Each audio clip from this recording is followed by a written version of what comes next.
Hare Krishna, dear devotees, Hare Krishna Prabhu. welcome. Hare Krishna Prabhu. Krishna Prabhuji. Dandavat Pranam Prabhu. Um, Prabhuji, Dandavat we are Pranam. here to study Bhakti Sastri, and we are fortunate to get this opportunity. It is very rare to get opportunity to study scriptures. And Bhagavad Gita, which is the essence of all Upanishads, is all purifying. There is a terminology in Bengal that there is a particular place in Bengal called as Radhadesh. Radhadesh means where Ganges doesn't flow. And that place is considered to be inauspicious.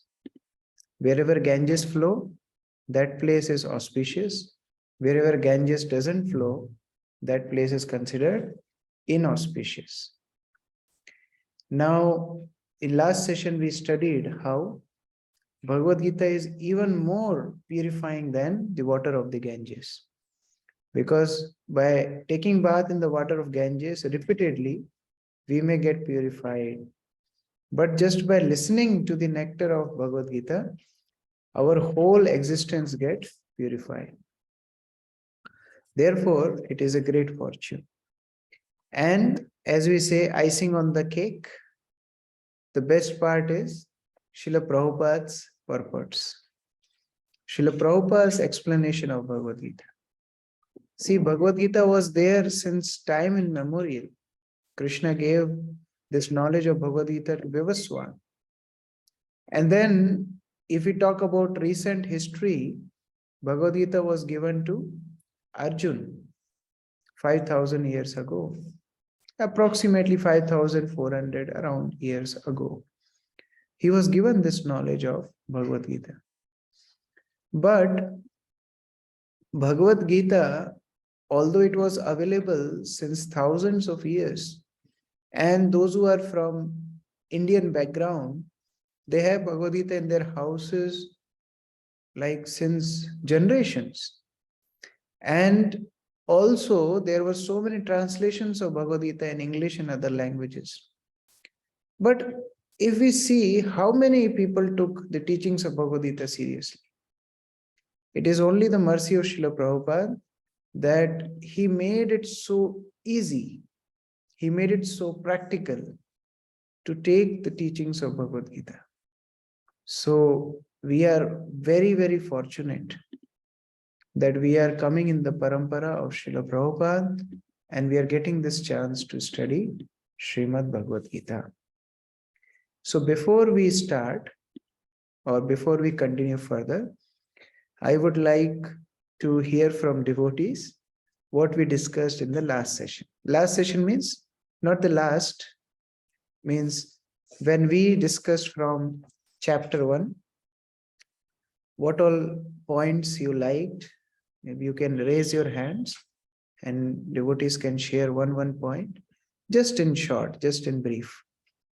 Some points we can revise. So who would like to speak? Remember, there are marks of participation. I'm not trying to scare, but when we revise, it is better. We learn better when we revise. Otherwise, our notebook will go back to Godhead. We will remain in the material world. So we have to remember what we write in our notebook. So therefore, it's important to revise. Yes. Anupama Mataji. Hare Krishna Prabhuji, Dandavat Pranam. Last class we have heard about 4 defects in human life. That is imperfect senses, tendency to be illusion, tendency to commit mistake, tendency to cheating propensity. Yes. Then 3 theories, monkey and monkey babies, cat and kitten theory, hold and pull theory. We have also heard about Vaishnava theory is, Vaishnava philosophy is, what is the principle of Vaishnavas? It's hold and pull theory. Yes, we both have to endeavor. The parampara will help, and You have to hold and Krishna will pull you. right. And I 5 ways. request is to switch on their videos, because otherwise it looks like a radio program. You understand radio program? You just get Akashvani. In Hindi we say Akashvani. But after radio came television, and they gave the name Doordarshan. Doordarshan means you get darshan, you get to see.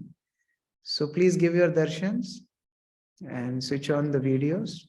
Yeah, Mataji, please continue. We have also heard about 5 ways to love Krishna, 2 active way and 4 passive way. 1 passive way is Shantras, and 4 active state is Dasyaras, Sakyaras, Vatsalyaras, and Madhuryaras. Yes. And 5 basic things like topic of Bhagavad Gita. The 4 are eternal and 1 is non-eternal. Ishvara, God, Jiva, living entity, Prakriti, material nature, Kal, time, and activity of conditioned soul. It's not eternal.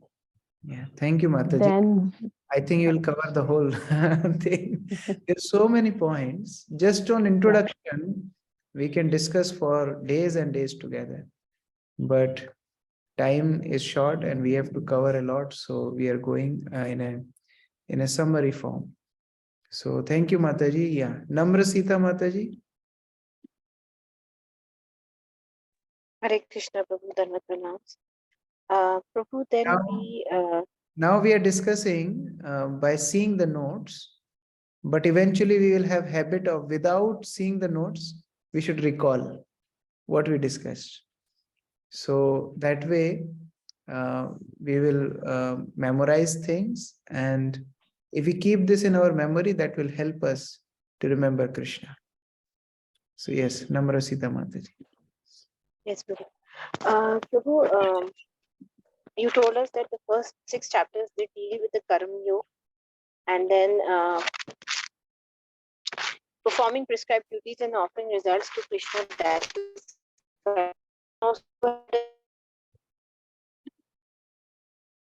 Shilja, I think my internet is not good.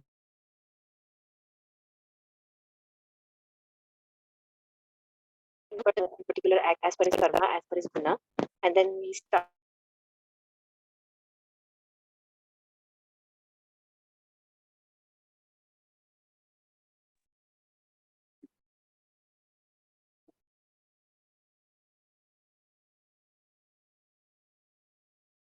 Hare Krishna.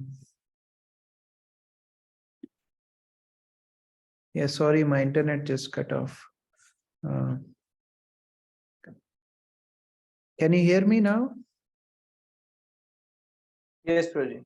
Hare Krishna, am I audible? Okay. Yeah. Yes, Mataji. Sorry, my Sorry. internet cut off. Yeah. I think it was some network. Yes, Prabhu. Thank you, Yeah. Mataji. Nishtha Mataji, you finished Namra Sita Mataji? I don't know how much you heard, Prabhu, because I think there was Yeah, some my internet got cut off. If you can just repeat.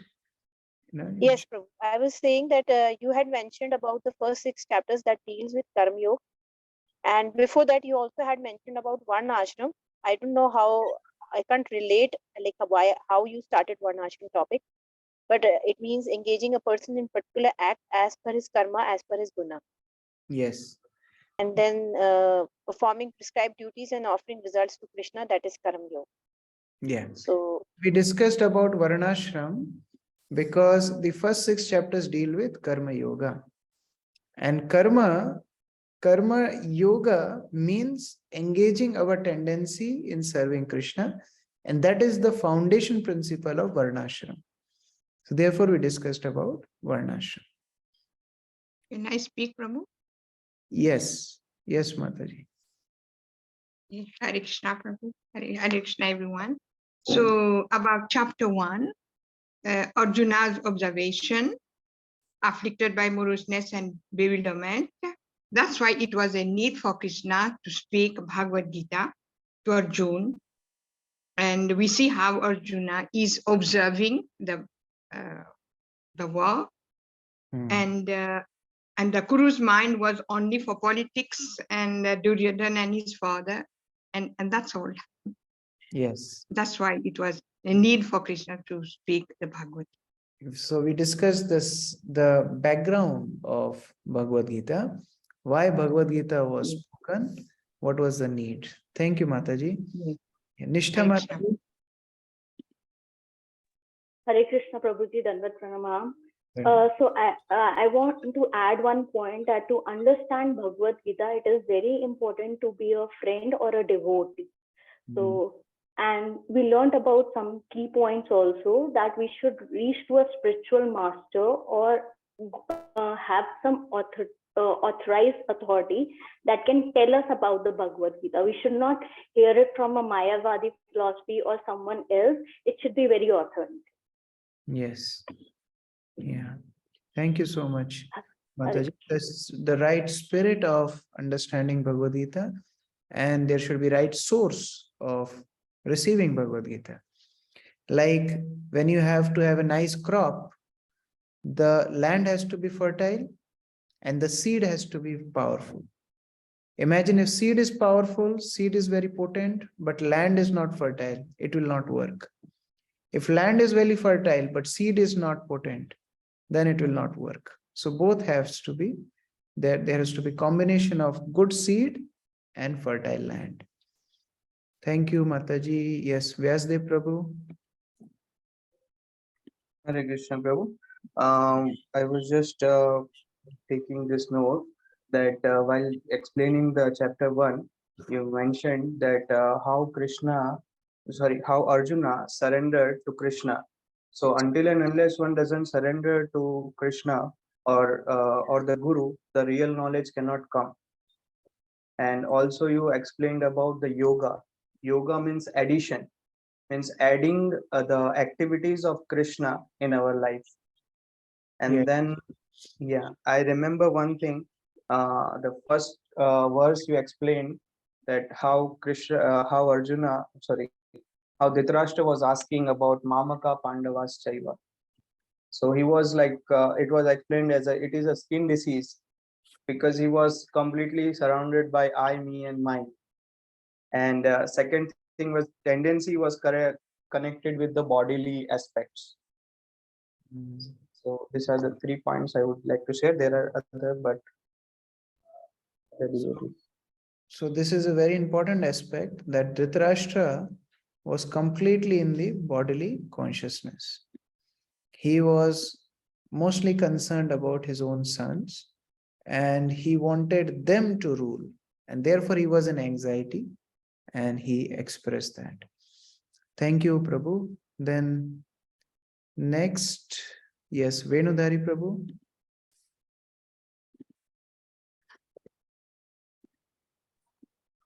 Hare Krishna Prabhu, Hare Krishna everyone.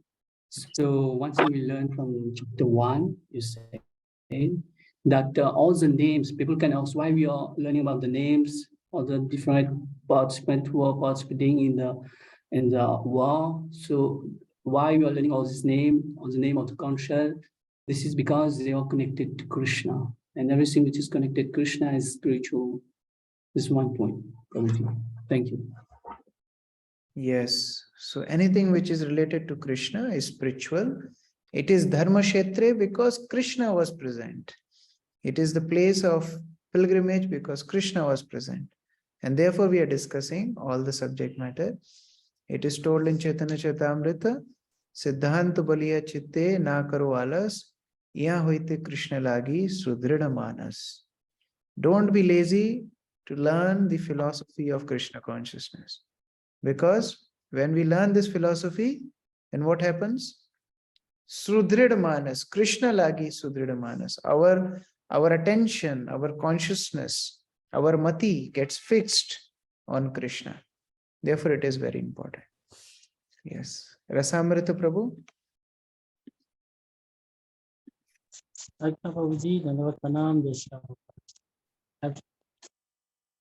So we learned that in Bhagavad Gita we have 700 verses.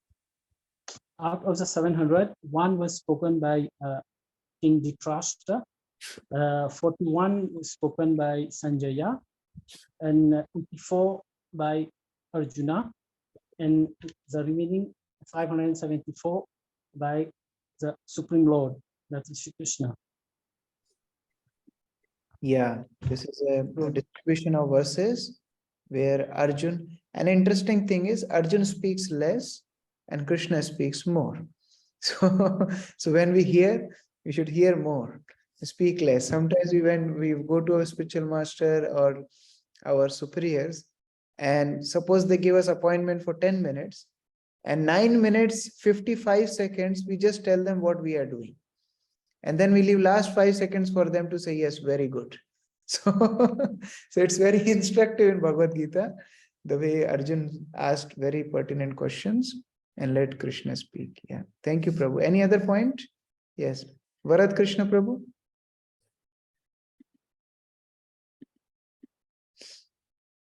Hare Krishna Prabhuji. From the introduction, details on you talk about soul and super soul, liberated and conditioned living beings, the difference. You talk about the three Brahman, seeing, guessing, and then parampara, the defects which is said here, and how this knowledge came from Krishna to the sun god, to Manu, Ikshvaku, to Arjun. So we can be, Arjun was a friend, and at the same time he surrendered to Krishna. So we talk a bit of the Gyanis, the impersonalists, the yogis, there were those example of baby monkey, etc., to mother, holding cat and kitten, hold and pull theory. Then there is the prostitute on the street you talk about, that, if there's a chaste lady and there's a prostitute, that if you try to help a chaste lady, people will come and assist you. While, if this is not the same case as a prostitute, because sort of a common, that you don't get the support as you would get from a chaste person. So a devotee connected to Krishna. So it is very, very, very important to be a devotee, because this is the highest thing which we can, because as you said that, the Ganges, Vamandev pierced, the shell of this material world, whereby from the Virat River came, the Ganges, if I'm not mistaken. That is the Virat River. Causal ocean. Viraja is beyond that, yeah. It's causal. Okay. Causal ocean. All right. And so we have something which you talk also about the relationship, devotees with Krishna. You talk about passive, active, Sankhya, Vatsalya, and Madhurya, So as we say that passive, like trees, flute, even the spiritual, in the material world as a stone, but in the spiritual world, everything is, active, they have spiritual activity, just like you were talking about the bindi, which was cooking, so that, the fire will go down, etc. So, by itself. So everything is spiritual. And that's, we took the example of Hanumanji, and Sakya, we took friendship, Arjun, parental Yashoda, and then Madhurya, the conjugal lover, the gopis. Then we also, the unit aim a bit, that 1 to 6 is Karma Yoga, which we'll be talking about, Arjun observing the battlefield, 1 to 7. From 1 to 27, perplexed, by observation from one's perspective, the paralysis through too much of analysis. And then there was also the bona fide authority, place was pious, differentiated his son, Dhritarashtra, from the Pandavas. And you talk a bit on Drupad, you know, how the army of the Pandavas was arranged by Draupad's son. And in childhood, Draupad was a friend of Dronacharya. And he was to give him half a kingdom, you know, because Dronacharya was poor and he refused. And he had a child, you know, he prayed for to kill Dronacharya, Drishtadumna. And you talk a bit, there was Vishwamitra, Vashishta, they were enemies, you know, etc. There was also about Gautam Rishi. Yeah. How is my father, you know, son of a prostitute. Bharat Krishna Prabhu noted everything, every single detail. That's good sign. Shilya, what happened?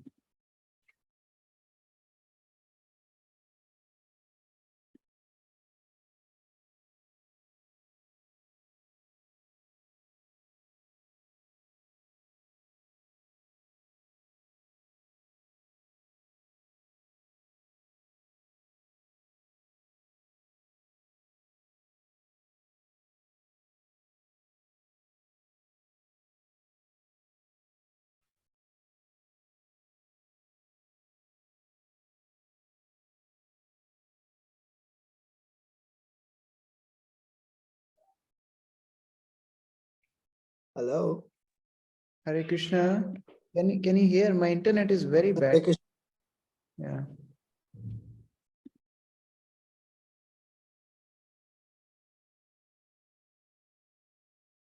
Shilya, please keep it there. Hare Krishna. Yeah. I am Hare Krishna. Can you hear? Yes, I can hear you, Prabhu. I'm sorry, actually, I'm not at my place. I'm somewhere else and internet is not very good. So, okay. So thank you, Prabhu. I think you have a lot of points, but we are running short of time. I know, but you know, I mean, I just touch them. Bharat Krishna Prabhu can repeat the whole lecture as it is. No, it's not that, you know, it's just writing, you know. So thank you so much. I won't take more points. We can move ahead because we have to cover today's subject also. So let's continue further. We stop. Yeah. I have a question from last class. I was not there. Yes. So can I ask now or later on? Yeah, go ahead. You have discussed about 5 basic things, 4 eternal and 1 non-eternal. Yes. Ishvara is eternal. How Jiva is eternal? Because Jiva is soul. Soul is okay. Not at bodily platform. It's on soul platform. Soul platform is eternal. Nainam chindanti shastrani, nainam dadati pavaka. We'll study in next chapter how soul is completely different from the body. And as body is mortal, soul is completely immortal. So in that sense, Jiva is eternal. Yeah. Okay, sir. Thank you so much. So let's continue further. I hope we remember this. We discussed the conch shells of different personalities. Panchajanyam, Rishikesho, Devadattam, Dhananjaya, Pondram Dado, Mahashanko, Bhima Karmo, Brukadara. So there are some important names of these Shankas. And there were different names of Krishna which are described in this particular chapter. Like here, Krishna is addressed as Rishikesh. Rishikesh means master of the senses. So there are many names of Krishna. I am sure many of you remember all these names. Like first name is Krishna. He's all attractive. Also, one more explanation in Chaitanya Charitamrita comes of Krishna. Kri means cultivation of crop, krishi, kri. And na means no cultivation of crop. Means what?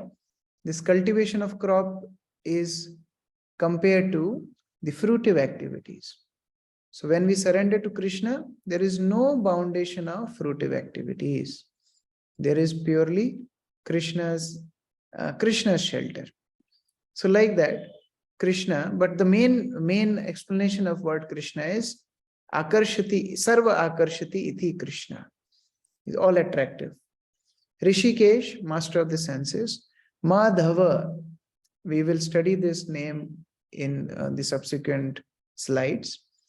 Ma means goddess Lakshmi, and Dhava means husband. You must be familiar with the term Vidva. Vidva means without husband. So Dhava means husband. Madhava means husband of mother Lakshmi. So that is Madhava. Achyuta. Achyuta means fallible, one who deviates from his path. Achyuta means infallible, one who never deviates, when he never falls from his position. Madhusudan. Sudan means enemy. Madhusudan means enemy of Madhu. Madhu and Ketav, they were very famous demons. So enemy of Madhu is Krishna. Govinda. Go, there are two explanations of go. Go means, Sanskrit term go means cows, and also go means senses. So one who gives ananda to cows and senses, one who gives pleasure to cows and senses is Govinda. Then Vasudev, son of Vasudev is Vasudev. Devaki Nandan, son of Devaki. Yashoda Nandan, son of Yashoda. Partha Sarthi. Partha is another name of Arjun because Kunti, her original name was Pritha. And when she was adopted by Kunti Bhoj, her name became Kunti. So Arjun, being the son of Pritha, became Partha. And Krishna, being driver of Arjun, called Partha Sarthi. Keshava. Keshava meaning is killer of Keshi.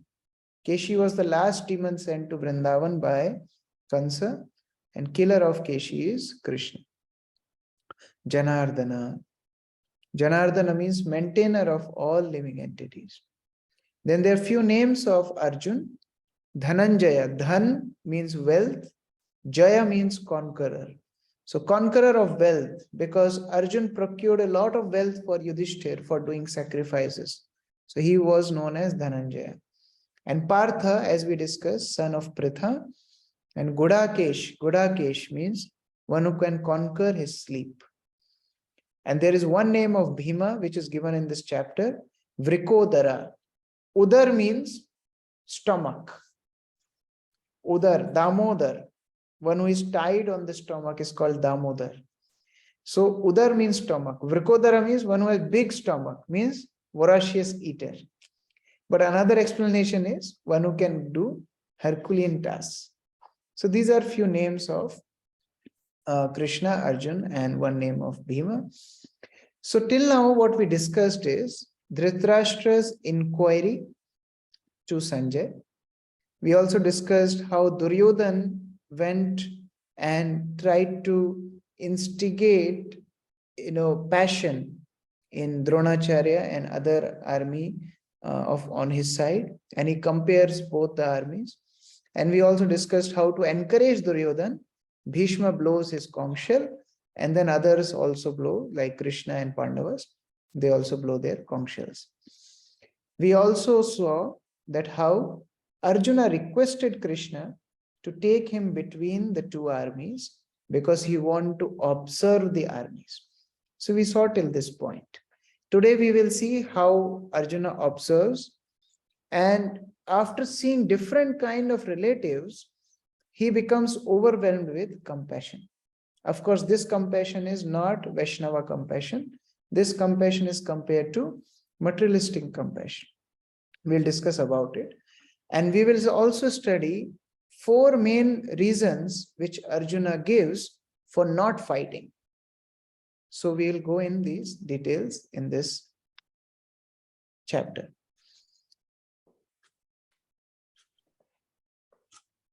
Okay. Before going ahead, there are few signs of victory on Arjuna's side. Prabhupada focuses this in the purport. Prabhupada brings out this point that how Krishna's presence was the first sign that Arjuna will definitely win.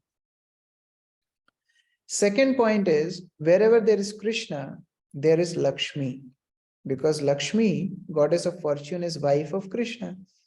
So wherever there is husband, there is wife. So goddess of fortune means the fortune was on the side of Arjuna, so he has to win. Then third reason, the venue of the war was Kurukshetra. And because the Kurukshetra, this particular place is a holy place, it has effect on the people. So those who are in the mode of goodness, they get positive energy from the holy place. And Pandavas were on the side of Dharma. Kauravas were completely drifted away from the aspects of goodness and mainly Dharma. So they were having negative effect of the Kurukshetra. Then fourth point, Lord arranged Hanuman to sit on the chariot of Arjuna. This is also very important point, because Hanumanji is known for his contribution in Ramayana, because in Ramayana, Lord Ram fought against Ravan, and Hanuman was the biggest instrumental member of Lord Ram's army, who alone burned Lanka, who searched for Sita, and he was the main member who killed thousands of Rakshasas. So Hanuman sitting on the chariot of Arjuna was indicating that this is again a battle like Ramayana, where adharma is on one side and dharma is on another side. And in this fight, just like Lord Ramchandra won against Ravan, in this battle also, Lord's devotees will win against Kauravas. And look at the service of Hanuman, such a big fighter. But what Lord told him? Just sit on the chariot. You don't have to fight. Just sit. Suppose you call a famous cook of the state and you tell him you don't have to cook, you just have to sit in the kitchen. How he will feel? He'll feel pathetic. You call a famous Bhagavad Katha speaker and you tell Prabhuji, please come to our place, you come to our temple and we'll sponsor your ticket and everything. And once he comes, you tell, Prabhu, this is a nice chair for you, just sit here. How he'll feel? So in the same way, imagine the strength of Hanuman. He alone could lift mountains, alone could jump across ocean and went to Lanka. But what Krishna expected from Hanuman? Hanuman, just sit on the flag. That's it. That is your service. So perfection of service is when we serve in a humble mood. If our service is making us proud, that is not service, that is sense gratification. Sometimes we hear devotees tell that, I won't give class because, I want to do menial service. But what is the definition of menial service? Menial service means which makes you humble. Suppose if I am throwing dustbin and I am becoming proud about it. See, I am so humble that I throw dustbin. If I clean floor, I think I'm so humble that I'm cleaning floor. That the spirit of menial service is gone. So when we do what is expected, that is a very important quality of a humble devotee. So Hanumanji accepted this service and he just sat on the chariot. That is another symbol of Arjuna's victory. And then, as we discussed, there are transcendental conch shells which were blown, and the Duryodhana and party were completely shattered. Their hearts were shattering by the cracking sound of the Divya Shankhas, the transcendental conch shells. There were many aspects in it. Let us hear from Srila Prabhupada. What is the attitude of Arjun when he is thinking about this battle? What is the attitude of a devotee in such a situation? So any devotee would like to read? Let me see. Okay. Yes, Saurabh Prabhu, please read. Please unmute. Yes. Yeah. Hare Krishna, Dandavat Pranam. So this is Vaishnavism. So in the fighting principle, Arjuna is fighting for Krishna. He is following the previous fighting Acharya, Hanumanji. Therefore, he has depicted his flag with Hanuman. That Hanumanji, Bajrangi ji, kindly help me. This is Vaishnavism. I have come here to fight for Lord Krishna. You fought also for the Lord. Kindly help me. This is idea. This is the idea. Kapidhoja. So any activities of the Vaishnava, they should always pray to previous Acharya. Kindly help me. Kindly. This is Vaishnava. Is always thinking himself helpless, and begging help from the previous Acharya. So this is Vaishnavism, where we always seek help from the previous acharyas. Like Arjuna is feeling fortunate that Hanumanji is on the top of the chariot. One time my spiritual master asked me this question. Do you know what is the meaning of Bajrangi? What is the meaning of Bajrangi? So I could not tell. Anybody knows the meaning of the word Bajrangi? Anyone knows? It is the name of Lord Hanuman, but what does it mean, Bajrangi? Yes, Vyasdev Prabhu?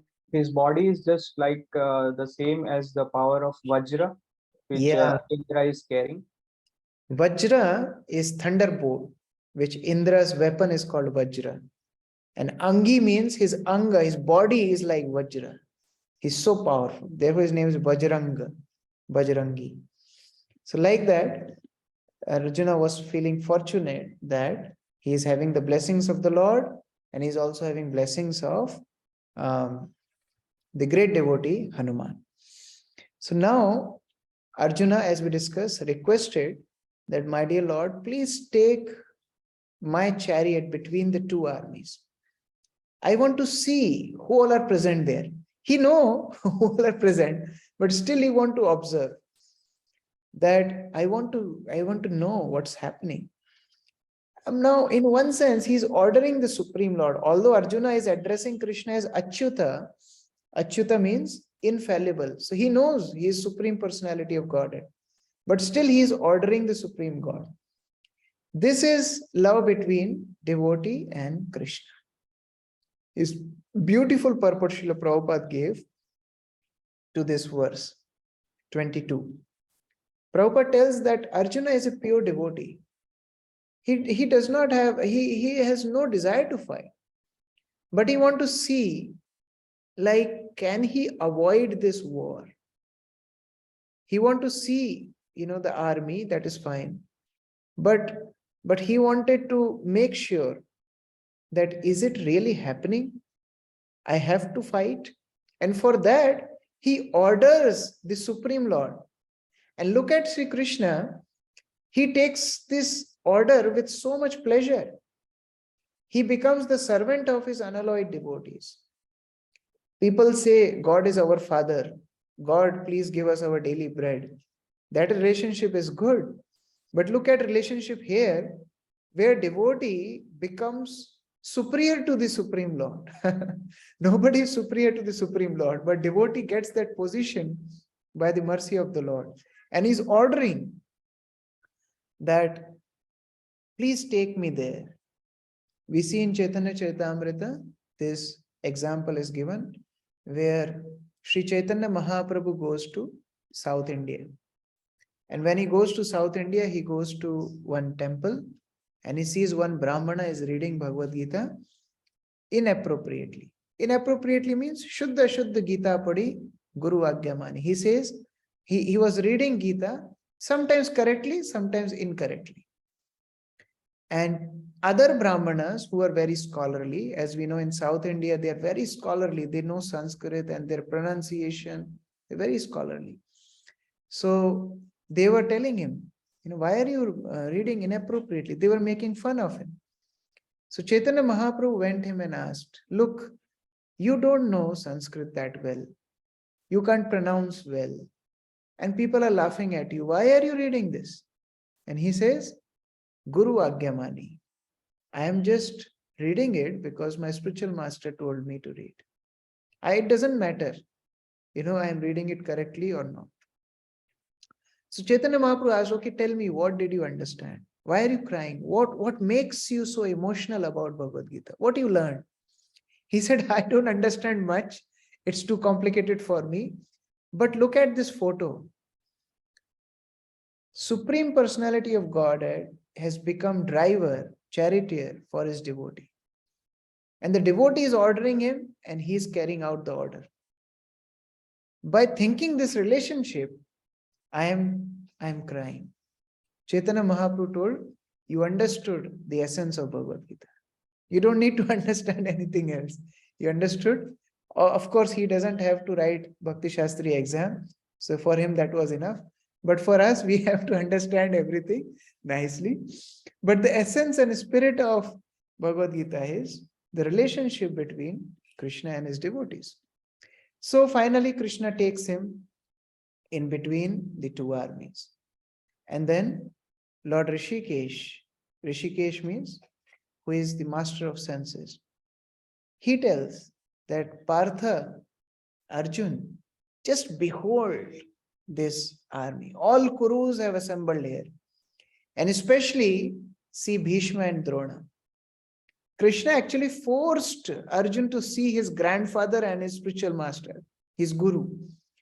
Because, Krishna wanted Arjuna to come out of his family attachment.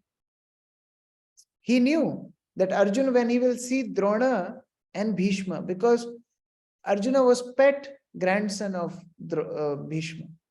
Bhishma loved Arjuna the most. And Dronacharya also, his favorite student was Arjuna.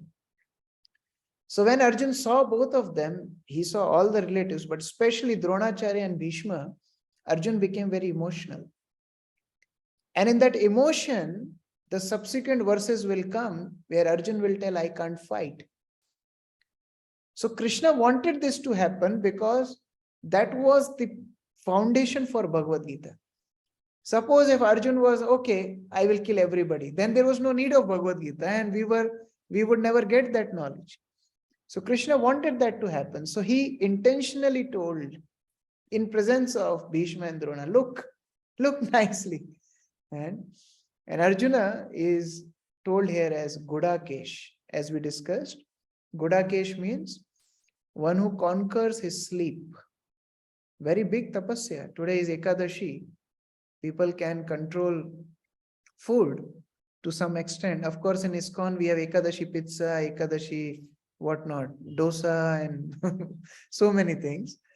But Ekadashi, generally, devotees control, their eating. But one more aspect of Ekadashi is, on Ekadashi, some devotees, they stay up whole night. That is called Harivasha. Whole night they stay awake. It's very difficult. Not everyone can do it.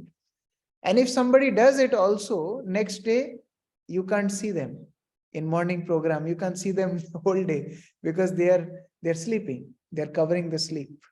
So to control sleep is a very difficult task. So Arjun he conquered his sleep. He was so powerful. So he is named as Gudakesh here for a specific reason. Because sleep means ignorance.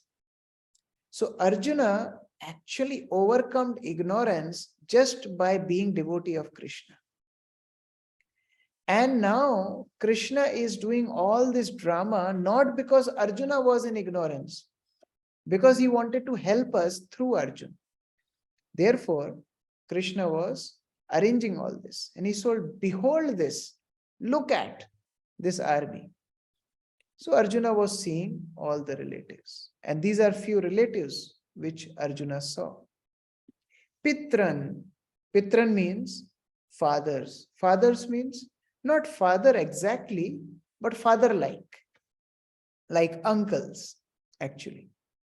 The contemporary of his father, Pandu. There's one example given as Bhurishrava. So Krishna has put Arjuna under illusion for this purpose, and he's seeing all these relatives. Pitamahan. Pitamahan means grandfathers. Grandfather, especially Bhishma. Acharyan. Acharyan means teacher. Dronacharya, Kripacharya. Matulan. Matulan means mama, means maternal uncles. Shakuni, Shalya. Bhratran means brothers.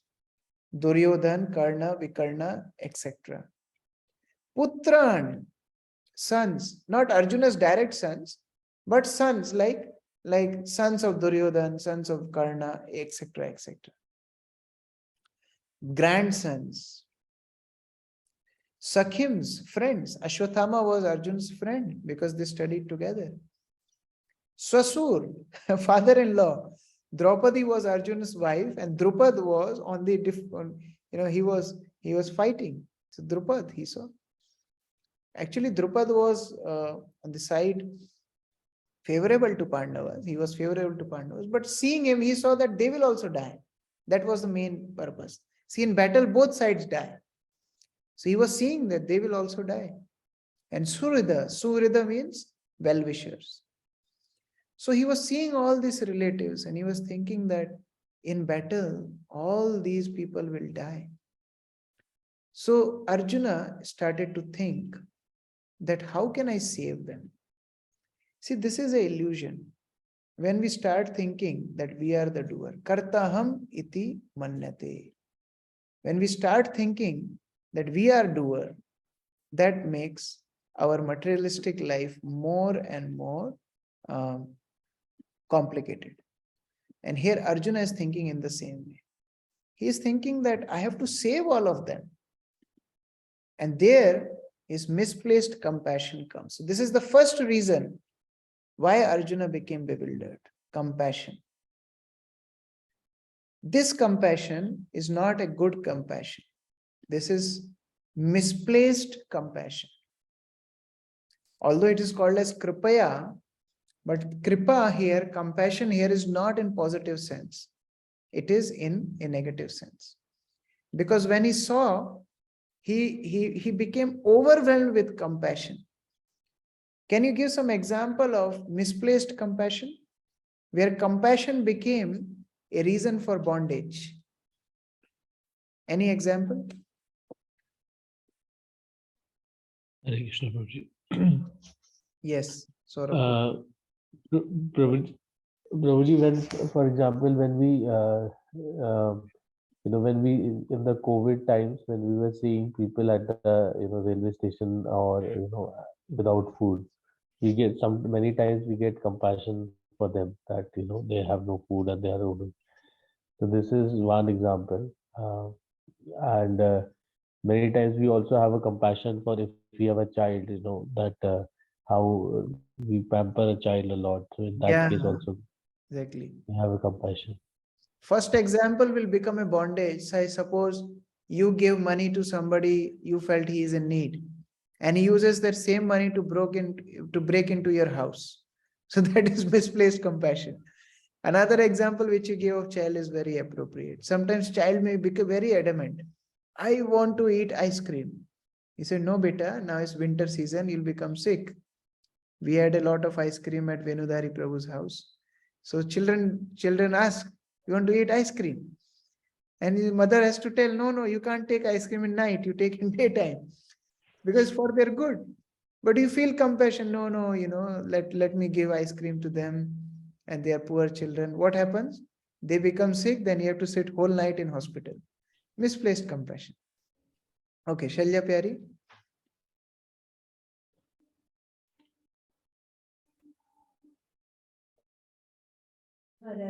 When he saw a baby deer, he got a compassion towards him. He started to take care of him.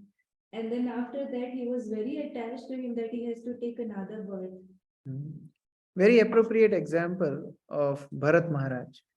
So Bharat Maharaj was a very, very famous king in Indian history, on whose name the country got the name Bharat.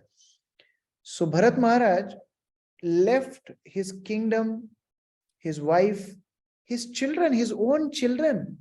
Can you imagine to leave your own children, coming to the forest, and he became attached to a deer, small deer. And he also started to think the same way, that my dear, you're so dear, and I am near, so why fear? And he started to take whole responsibility of the deer. He thought that there is nobody except me of this deer, and I have to take care of this deer. And to the extent that when one day this deer went with the herd of other deers, and Bharat Maharaj could not find him, he started to cry. And there are verses in Bhagavatam where Bharat Maharaj tells that now this earth has become unfortunate, misfortune of earth, that now this deer is not walking on it. Lord Krishna walked on this earth. This is a fortune of earth. But Bharat Maharaj is thinking the deer is more important than Krishna. And then ultimately he died remembering the deer, and he became deer in the next life. So compassion is not bad. Misplaced compassion is bad. Bharat Maharaj became so engrossed in that compassion that he forgot Krishna. Helping others is not bad. But when that compassion becomes more prominent than Krishna, it is problem. Our relationship with Krishna should be on the priority. When anything else comes, it's danger. Another example is of Shaubari Muni. In Bhagavatam, this example comes. This Shaubari Muni was so austere, he used to sit underwater, hundreds of feet underwater. Now, those who are familiar with these terms of pressure in science, the more you go underwater, there is pressure on you. So it's not easy to sit underwater. But he was sitting so deep in ocean doing austerities. And one day he saw two fishes, copulating. By seeing that, the Shaubari Muni had desire to leave his austerities and marry. So he comes out and marries. So somebody may ask that how can this great sage, he's so austere, became so attached to sense gratification just by seeing fish? How is this possible? So then there is discussion about the history of Shaubari Muni. What happened previously, Garuda would come and eat fish, because Garuda is the body of a bird and his food is fish. So when Garuda sees fish, he remembers Mahaprasade Govinde. It's his body. So we should not apply four relative principles on Garuda. It's for us. Now Shaubari Muni thought, that's poor fish, Garuda comes and eats. I should do something to save this fish. So this Shaubari Muni curses Garuda that if you come again to this particular place, you will die. Now Garuda would have just neglected the curse of Shaubari Muni because he is so advanced. He is the carrier of Lord Vishnu. But still, to respect the curse of a sage, he never came to that place, where later Kalia came and took shelter in Krishna Leela. And all the fishes die of the poison of Kalia. So look at the compassion of Shaubari Muni. What happened? The same fishes for which Shaubari Muni cursed Garuda, the fishes died because of Kalia. And what happened to Shaubari Muni?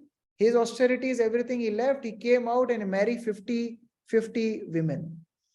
So that was the history. So the misplaced compassion can take us to many complicated situations. Here Arjuna is falling in the same category. His compassion for his own men was not appropriate. And by having this kind of compassion, Arjuna started to have some symptoms in his body. Like all limbs of his body start quivering. His mouth was drying up. And he was almost unconscious. He was spaced out. of what is happening around him. So this kind of situation may happen in two cases. Either you see a ghost or you see Krishna. Same situation can happen. If you see a ghost, what will happen? Anyway, I don't want to ask you if you have experience of ghosts, but we surely had some experience of ghosts. And if you have an experience, your hair stand on end and your body start to tremble and you are in different ecstasy, but that ecstasy is not spiritual ecstasy. After pure devotees see Krishna, they feel same kind of ecstasy. But Arjuna's ecstasy here, like his body is quivering and his hair standing on end, these symptoms are material because he is thinking about bodily relations. He is in the bodily conception of life. So he starts to absorb himself so much in bodily relation that he forgets himself. This is another aspect of materialistic identification. You forget yourself, you forget Krishna, you forget your relationship with him. And then in this bewildered condition, Arjuna's mind stopped working. He fell on the chariot and he started to become completely frustrated.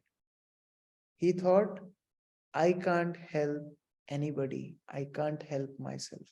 This is technically called as depression. Why people feel depressed? Because they think they are the doers. Did you find any children having depression? 4-year-old kid going to a psychiatrist for some treatment? Have you ever heard like that? Because they know their father, mother is going to take care of them. But as they grow, they started to feel stress. In the same way, devotees of Lord don't feel distressed because they know Krishna is doing everything. Krishna is in control. We are just surrendered on Krishna. We are just dependent on Krishna. If you want to keep us in palace, we will live in palace. If you'll take us to the streets, we'll live in the streets. So that kind of attitude a devotee carry, and therefore devotee is never frustrated. But here Arjuna is enacting like a materialistic person. And here Arjuna is completely distressed because he thinks he can save his kinsmen. And these are some symptoms of compassion in Arjuna's body. Like we discussed, his limbs are quivering, the mouth drying up, whole body was trembling. Their hairs on the body was standing on end.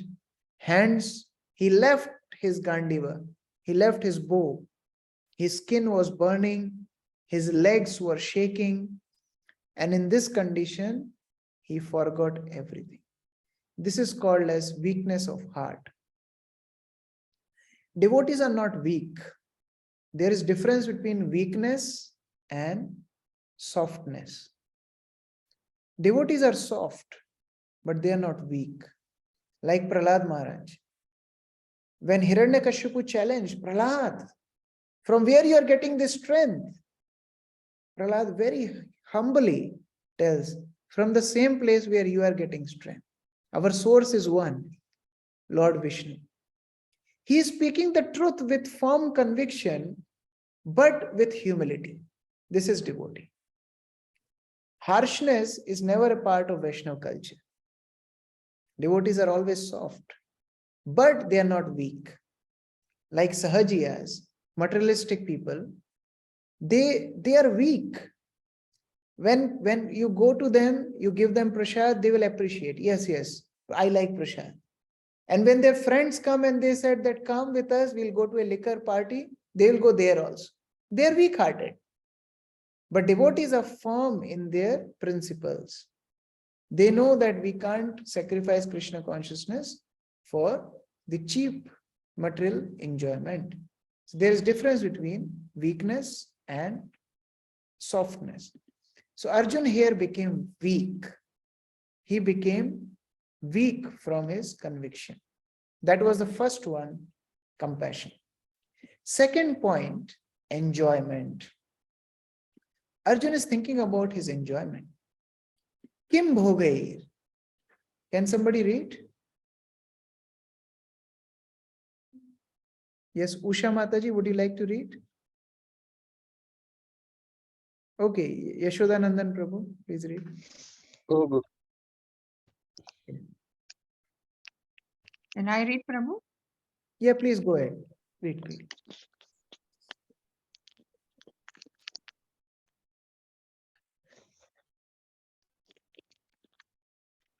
You are on mute, Mataji. Okay. O Govinda, of what avail to us a kingdom, happiness, or even life itself, when all those for whom we may desire them are now arrayed on this battlefield? What pleasure will we derive from killing the sons of distrust? So there is a famous quotation that it doesn't matter what is in the menu if you have a good company. So to enjoy, you need a good company. Arjuna is concerned about whom with I will enjoy. Look at his contemplation. He's thinking that I don't want the kingdom of the three worlds, but I want to enjoy with my relatives. How he is thinking? Arjuna is a Kshatriya. Kshatriya's duty is to fight, not enjoyment. Kshatriyas don't fight for enjoyment. That is the nature of a Vaishya. Mercantile community, Vaishya, will do everything for his profit. But Arjuna is a Kshatriya. Kshatriyas don't fight for their own pleasure, for their own profit. They fight in battle to establish dharma. And if they die, they go to higher planetary systems like sun, moon, etc. But here Arjuna is thinking that no, I can't fight because he's attached to his bodily relationships. He thinks, if I kill all relatives, with whom I will enjoy? There's no happiness. So rather than killing them, if I have to be alone anyway, let me leave this place and go to forest alone. At least they will be saved. If I have to be alone anyway, after this battle, I'll kill everybody. What is the use? So let me go now alone only. So he's not willing to fight. Another reason he is giving that I can't, even if you give me 3 worlds, I will not give, I will not fight. So this is the problem where he's comparing his service with enjoyment.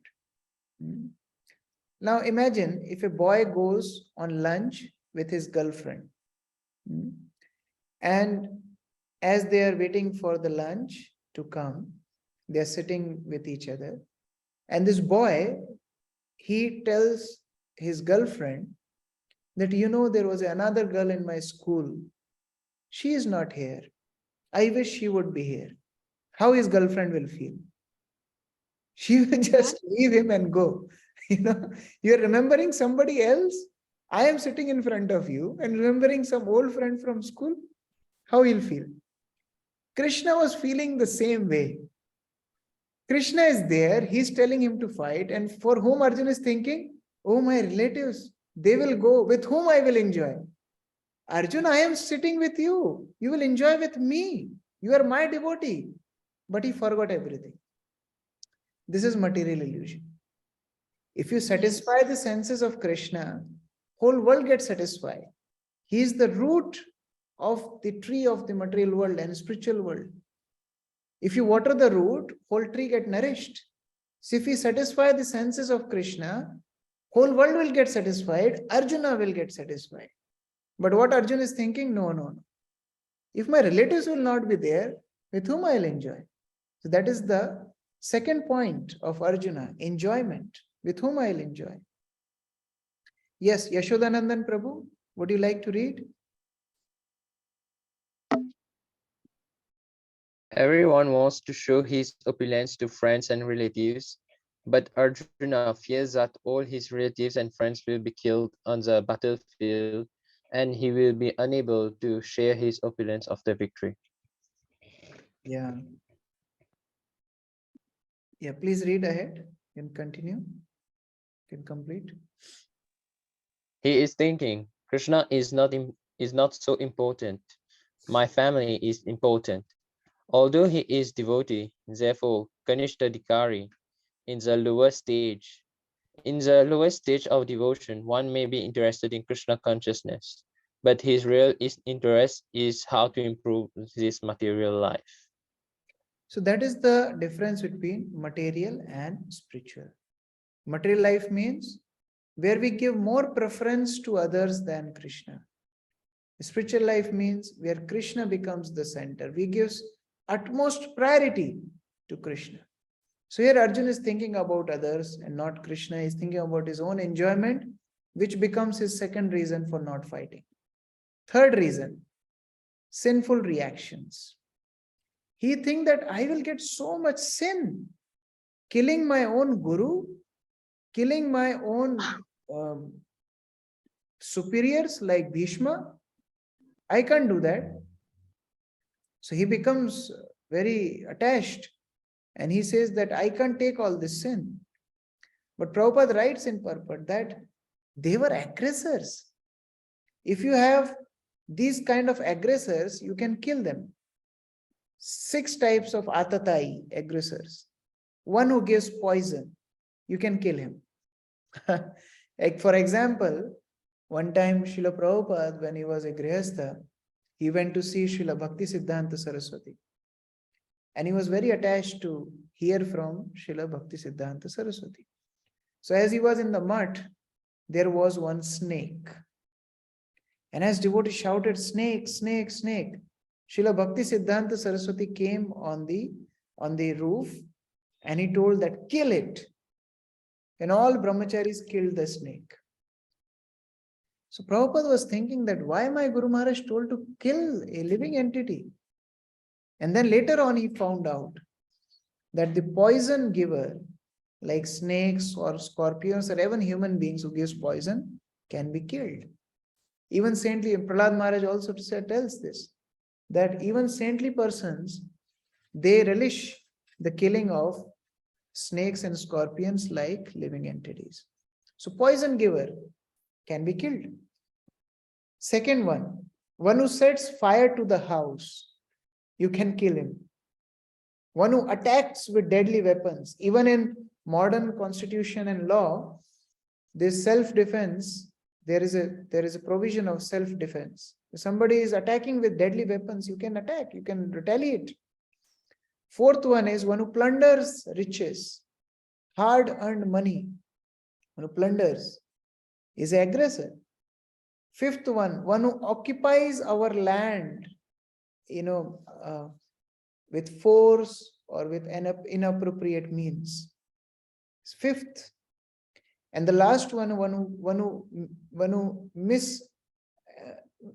inappropriately behaves with one's wife, or one who kidnaps one's wife, that is the sixth one. And if we see all these 6 things, Kauravas did to Pandavas, all of them. Even if somebody does one, they can be killed. But Kauravas, Duryodhana and party, they did all 6 of them to Pandavas. Like when Bhima was a child, Duryodhana gave poison to Bhima. By Krishna's mercy, Bhima was saved. Then another incident when the Pandavas were sent to Lakshagraha and they were burned. But Vidura warned them beforehand and they dig tunnel and they escaped. But the plan was to burn them. So set fire to the house. Plunder riches, attacks with deadly weapons. Yeah. Even when in the 13th year of Agyatwas, it was complete, then also Duryodhana and all of them attacked Pandavas and Arjuna single-handedly defeated all of them. So they attacked, even though they were relatives, but they attacked with deadly weapons. They plunder riches on the pretext of gambling match. Shakuni was playing inappropriately and he cheated, plundered all the riches. Occupies another land. Even after the exile, when Pandavas came back, Duryodhan denied giving them Khandaprastha, Indraprastha. So he captured that land and mishandling one's wife. So they disrespected Draupadi in the courtroom of Dhritarashtra. So like that, all 6 of them were done by Kauravas to Pandavas. So there was no sin if a Kshatriya kills a aggressor. So Arjuna's point of sinful activities was also invalid. Then he talks about more. See, now Arjuna is increasing his level of argument. Previously he was telling about himself. Then he told about sinful activities as if he is the knower of Shastras. He is referring from the scriptures. And now he's telling, no, not for me. I am worried about the society. This is a very common logic which people give. And no, I am not asking for myself. I am asking for others. If everybody will become Hare Krishna, who will work outside? Prabhupada told, no need to work. We will maintain everybody. You don't need to work. Prabhupada was once asked in America, what if everybody becomes Hare Krishna? Prabhupada told, then there will be no more hippies. So actually Prabhupada is saving from becoming hippies. But Arjuna is telling that I am not asking for myself. I am concerned about the society. Why? How you are concerned about the society? Because see, if I kill all these important people, what will happen? They are the leading men of the families. And when the leading man dies, what will happen? The family will not be able to do the Vedic traditions of sanskars. And as a result, what will happen? Irreligion will increase.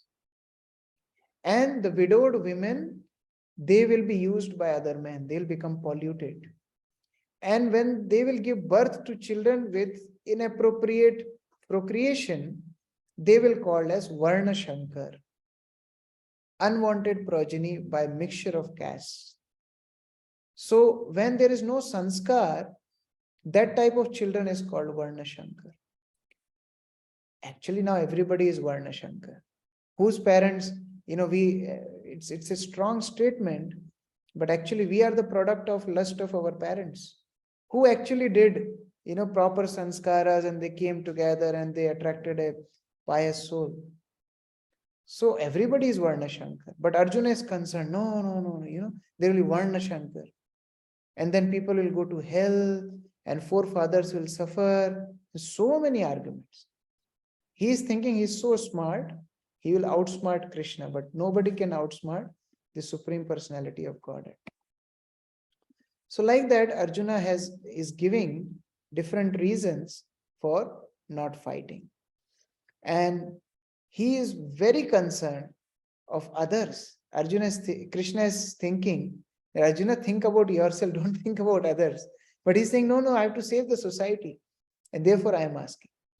So he is saying that when irreligion is prominent in the family, oh Krishna, the women of family become polluted. And from degradation of womanhood, O descendant of Vrishni, comes unwanted progeny. So he's very concerned. And then he speaks. Now, actually, this is Prabhupada's quotation. Prabhupada tells in the purport. Okay, let me see who will read. Dheeraj Prabhu, would you like to read?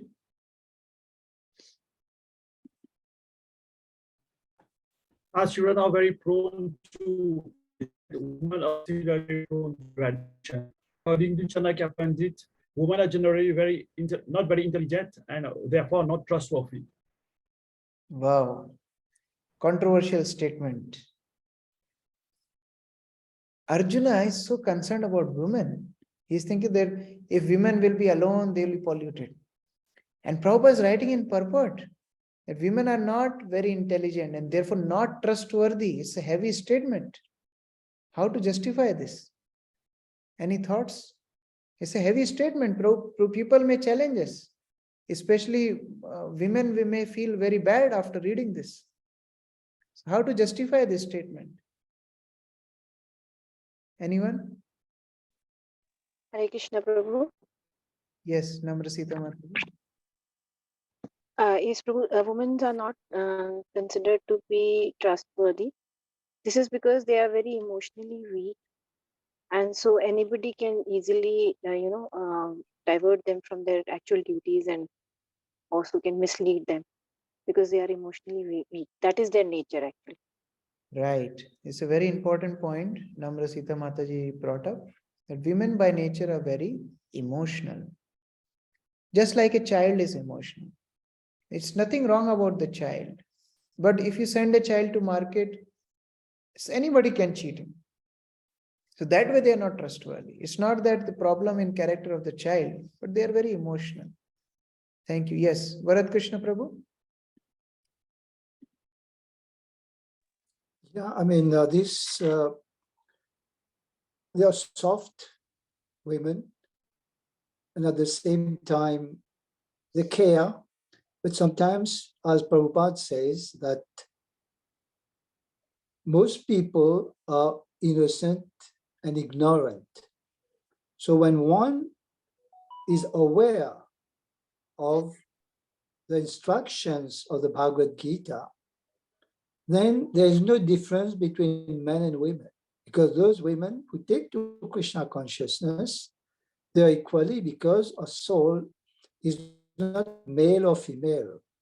So they have the same possibility. And we can see also that most women are pious. You go to any functions where they find women. So they also want to help society, but unfortunately that, if the leaders, the religious leaders are as we say, do not have knowledge, real knowledge, as being instructed by Krishna in the Bhagavad Gita, they will be obviously misleading, as Prabhupada says, the blind leading the blind. Thank you, Prabhu. Yeah, it's a very important thing.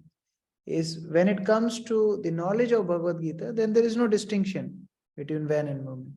But by nature, they are ignorant and they can be cheated. So that possibility is there. Yes, Keshav Priya Mataji. And then Ravi Prabhu. We'll take two more. Yes. Hare Krishna. Prabhu, I actually didn't like that comment. I think because, as you evolve as a woman and you want gender equality, then you begin to look at the comment, that's mentioned there. And I don't think it's only women that have weak emotions. There's also men that have weak emotions.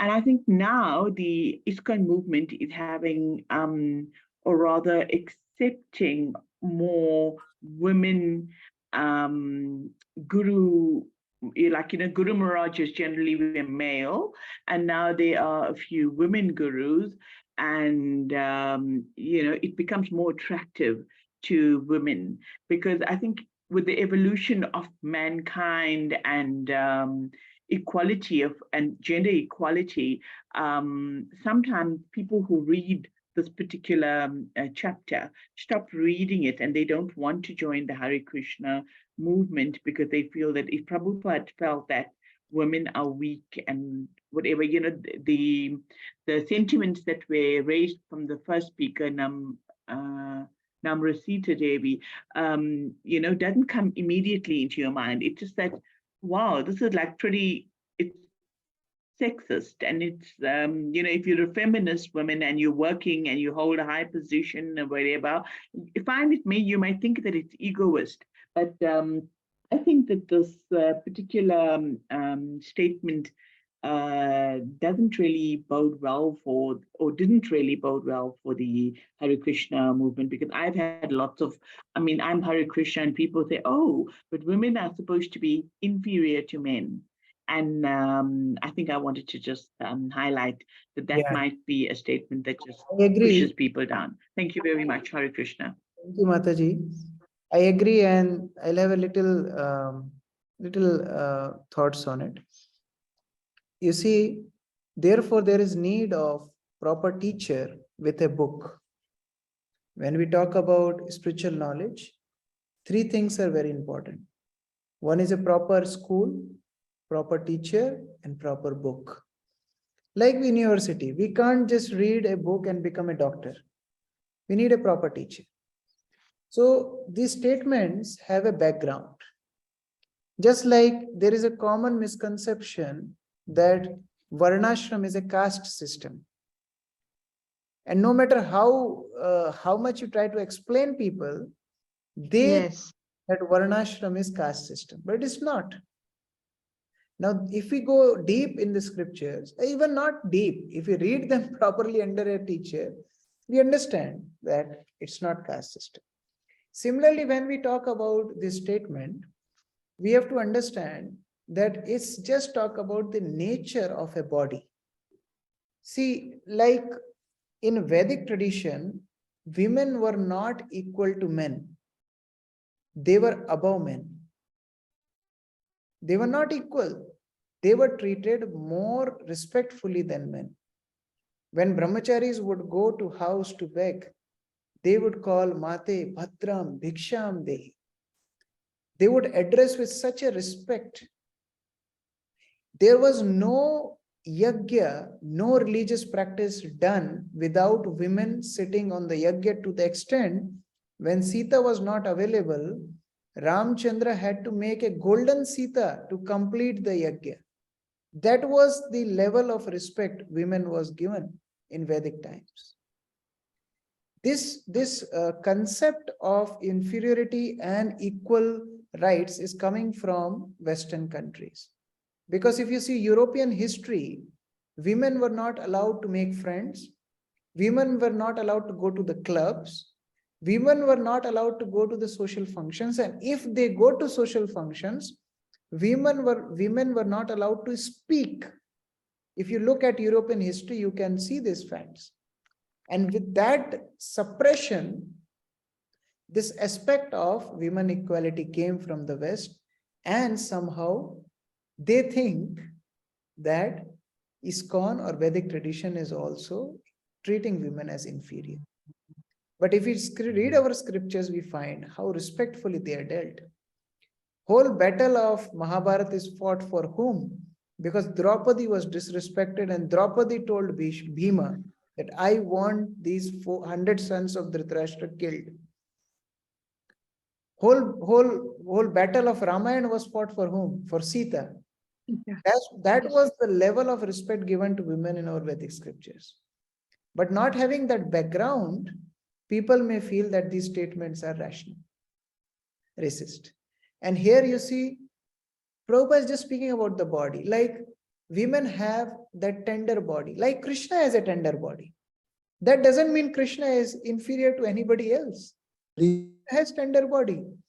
Krishna is so soft that even the flower petals are hard in front of Krishna's body.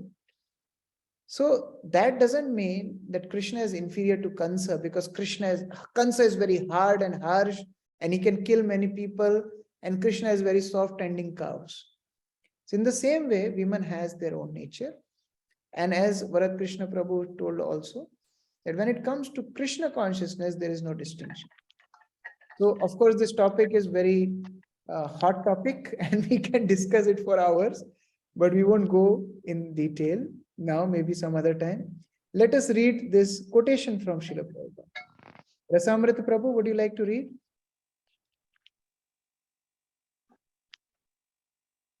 Hare Krishna, Prabhu. Yes. Chanakya Pandit says, never trust the politicians and women. Of course, when women comes to Krishna consciousness, that position is different. We are speaking of ordinary women. Krishna says in another place, Striyo Vaishyas Tathas Sutra. So Prabhupada clarifies this on the lecture on the same verse, 1.40. And he explains that he's not talking about Krishna conscious women. These ordinary women, they have their own psychology, and that is being written. Another quotation. Yes, who will read? Moksharupi Prabhu, would you like to read? Hare Krishna Prabhu. in the Bhagavad Gita, it is stated that when the woman become unchaste for the want of proper protection, there are unwanted children known, called one Shankara. To insult a chaste woman means to bring about disaster in the duration of life. Srimad Bhagavatam 1.8.5. So Prabhupada is talking about both aspects. A woman who is chaste, a woman who is properly established in Krishna consciousness, or even in normal Vedic culture of Varnashram. If you insult, if you anyway offend that woman, it can bring disaster, as we discussed about Ravan, as discussed about the Kauravas. But when same woman becomes unchaste, that brings a disaster. And same is applicable to men. It's not that men are given free license. But here the context, we have to understand the context. Context is men will die in the war and then women will be left behind. So what will happen of the women? That is the context. If we are talking about women, then this is appropriate. If you talk about men, suppose Kshatriyas become unchaste, what will happen? Disaster. We'll read in Bhagavatam first canto. When Brahmanas become deviated from the principles of dharma, what will happen? Shringi curses Parikshit Maharaj. A ruler who was completely God conscious is being cursed. So anybody will become unchaste, anybody will become deviated from dharma, he'll bring disasters. So same in this context, women are too. So if we learn the context, it will be easier to digest. Yes, Arun Charan Prabhu.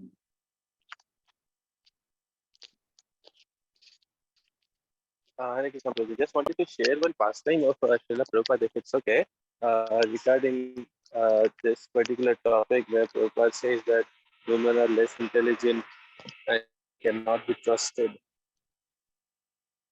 Yes, please.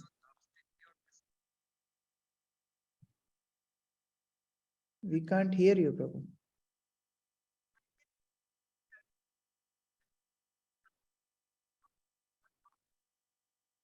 Hare Krishna. Is it my network or others can hear? Can hear you. Okay. We can't hear Arun Charan Prabhu.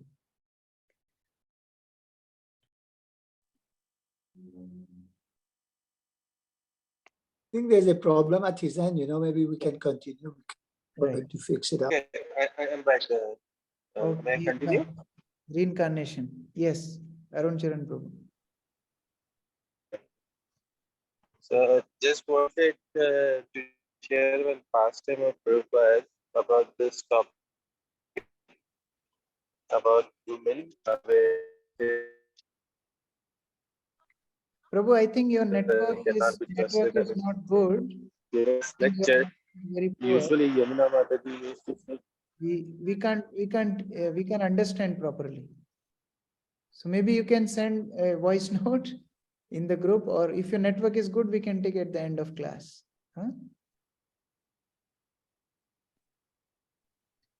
So let's see further.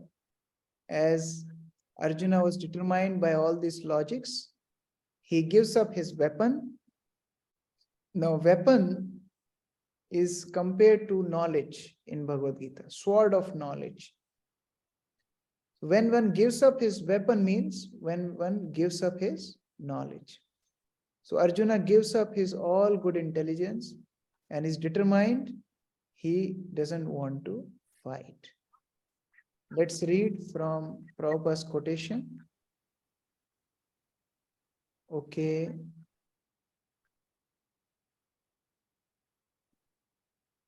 Pritam, no, what was that name? No,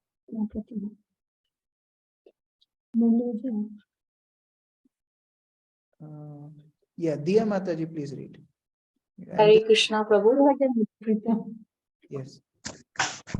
Being an associate of Lord Krishna, Arjuna was above all ignorance. But Arjuna was put into ignorance on the battlefield of Kurukshetra just to question Lord Krishna about the problems of life so that the Lord would explain them for the benefit of future generations of human beings and chalk out the plan of life.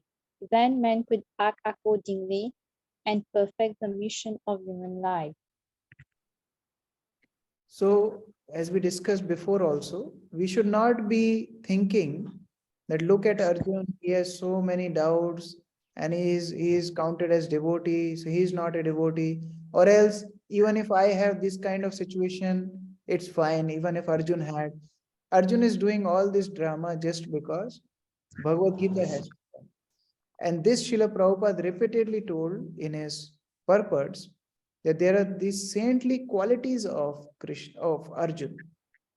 These qualities tells that Arjun is just doing a drama. He's just doing this pastime for Bhagavad Gita to come. Otherwise, all these qualities are actually spiritual qualities. Like as we discussed, soft-heartedness is spiritual quality. He doesn't want three worlds. Na dhanam, na janam, na sundarim, kavitam va jagdish kamaye. That is Vaishnava quality.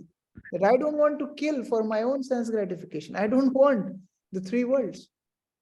And he is ready to forgive those people who gave him so much pain, who treated his family like animals. And he's forgiving them. This forgiveness is an important Vaishnava quality. Then he considers that I have to protect family traditions and dharma. So as a Kshatriya, he is following his dharma of protecting family traditions. So again, that is a Vaishnava quality. He want to renounce, he want to go alone in forest. Again, Vaishnava quality of renunciation. So all these qualities which we see, in one way, they are symptoms of a Vaishnava. But they are not favorable to Krishna's desire. That is the problem. Anukulenu Krishnanu Shelanam Bhaktiruttama. If that is not favorable to Krishna, what is the use? Like if Bhakti Siddhanta Saraswati wanted Srila Prabhupada to go to America, that is devotional service. Somebody may say, oh, why Swamiji is going to America? He is not going to America on his own. He is going to fulfill the instructions of his spiritual master. But suppose he say, no, America too much Maya, I will not go. So that so-called renunciation will be Maya. So if Krishna wants us to live under a tree, we should not be attached to the palace. And if Krishna wants us to live in the palace, we should not be attached to the tree. That is devotional service. So although all these qualities are saintly qualities, but the problem is, it is not favorable to Krishna's desire. Krishna wants him to fight, but he is going in another direction. There is a term called Sura and Asura. Sura means demigods, Asura means demons. Difference between Suras and Asuras are, Sura, demigods, tune up their desire with Krishna's desire. And demons, they go against Krishna's desire. So that is the bottom line difference. Yeah, Jagatambika Mataji, you want to say something? Your hand was raised. Okay. No, Prabhu, thank you. Okay. So, yeah. Please read this quotation of Srila Prabhupada. Jagatambika Mataji, as your hand is raised, you can read. The other side of Duryodhan, why he did not think in that way? Why Arjun is thinking? Because he is a devotee. That is the difference. A devotee thinks like that. A devotee does not like to kill anyone, even an ant. So many atrocities were done to him. Still, when the question of killing came, he was not very happy. No, this is Vaishnav. He is ready to excuse even the greatest enemy. So of course, these are Vaishnava qualities and Arjuna is displaying them like he is forgiving them. A devotee of Lord does not retaliate against the wrongdoer, but the Lord does not tolerate any mischief done to the devotee by the miscreants.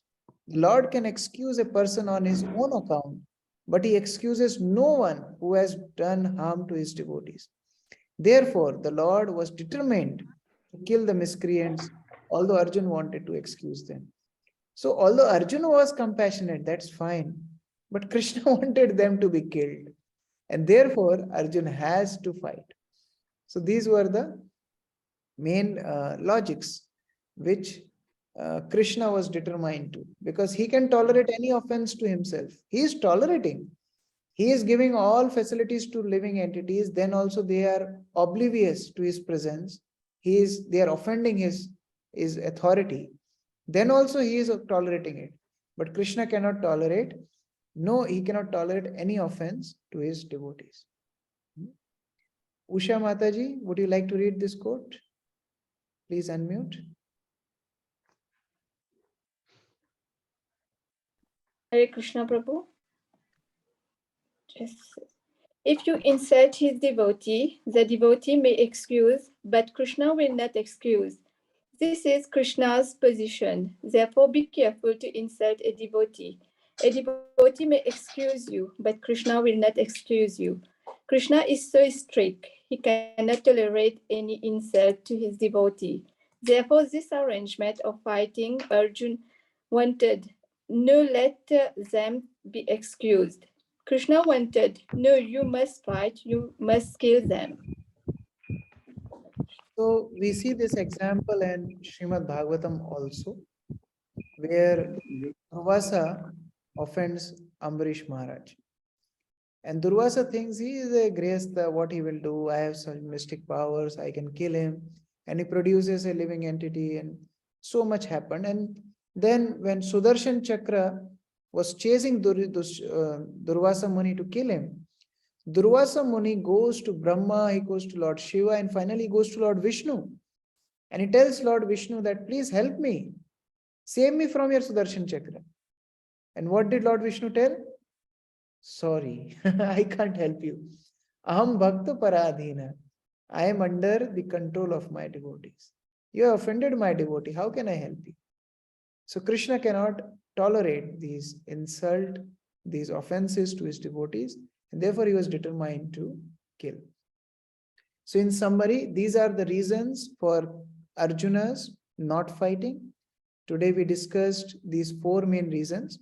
One was his misplaced compassion, his thought about his own enjoyment, how he will enjoy alone on the cost of the lives of his kinsmen, destruction of the family traditions and varnashrama, and fourth one, sinful reactions.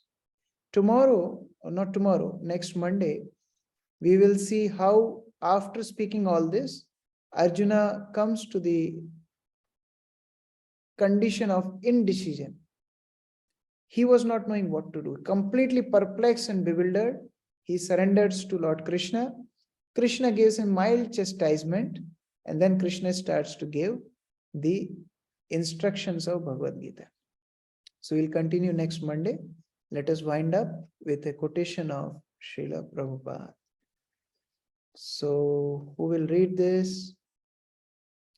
Sudevi Mataji, would you like to read? Yes, Prabhu. Thank you. Hare Krishna. Bhagavad Gita is spoken by the Lord so that human society can be perfectly organized from all angles of vision, politically, socially, economically, philosophically, and religiously.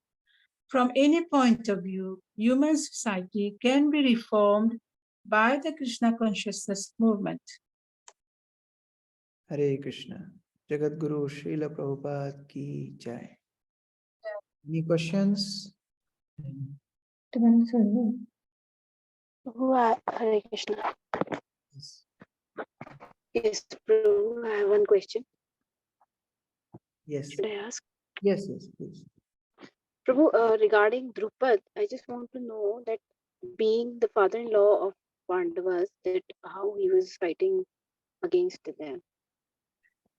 Actually, Drupada was not against Pandavas. He was fighting on the side, but Arjuna was seeing that they all will be killed. See, after the battle of Mahabharata, only 5 Pandavas remained. Everybody else was killed. So no matter whose side you were. But main point is, They were killed. They will be killed. So that was making him nervous. So Pandavas, Drupad fight on the side of Pandavas only. But main thing is he was seeing that he will also be killed. That is the problem. On either side, the soldiers will be killed. So that was making him nervous. Arjuna will not kill Drupada, but in fight he will be killed. So that was his thought. So you mean to say he was on Pandava's side, no? Yes, yes. I He was on the misunderstood that. side of Pandavas, Okay. but he was thinking that they all will be killed. That was. And Prabhu, one more question can I ask? Yeah. Prabhu, this portion I've never understood. I don't know, maybe the English I'm not able to understand. The 25th verse, when Krishna says, "Behold the Kurus," and then it is written, "Did Arjun want to stop there and not fight? Krishna never expected such things from the son of his aunt Pratha." The mind of, I'm not able to get inside this. Like suppose, Prabhuji cooked for you. Moksharupi Prabhu cooked for you one day, and he brought nice pizza in front of you, and he kept in front of you. And he tells that Namasita, behold this. That means what? Pizza is not to see, you have to eat it. If he's saying behold, that means what? He understood you don't want to eat. It's sarcastic. So Arjun is telling Krishna, take me there, I want to see. What do you have to see? You gathered there to fight, start fighting. Now conches are already blown. What do you want to see? So sarcastically Krishna is telling, okay, you want to see? Now behold, see, look at them. Because he was not expecting this. He was not expecting from Arjuna. If pizza is there, is the expectation that you will look at it? You will just eat it. In the same way, Krishna is not expecting this kind of thing from Arjuna. So he's saying, okay, you wanted me to come here. I came. I brought you in between the armies. Now behold. Now look at them. So that was his, context. Okay. Yashodanandan Prabhu. Yes, Prabhuji, there was one about- part of Sorry about Prabhupada's mentioning pizza on the day of Ekadashi. where you said, Yes, Yashodanandan. pardon? You continue. Yeah, I was saying that. There was one place where Shri Prabhupada said the women are inferior. So there was one instance in an interview where the person who was interviewing Shri Prabhupada said that the person told Shri Prabhupada that in our movement we don't have no one who is ahead. He was like trying to say that the movement is trying to suppress women.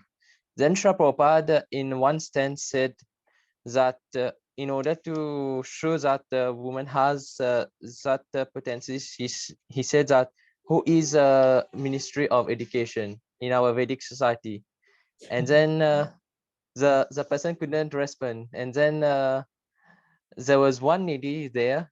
She was an Indian. When Prabhupada asked that, the lady said Saraswati Devi, and then again Prabhupada asked who is a finance ministry. The person couldn't respond, and that lady again said Lakshmi Devi. So in that sense, we can say that our Vedic literature indeed promotes a woman's position. Who is the defense ministry? The goddess of power, Durga Devi. So actually, you see, that's what I was making the point. In Vedic tradition, women were higher level than men.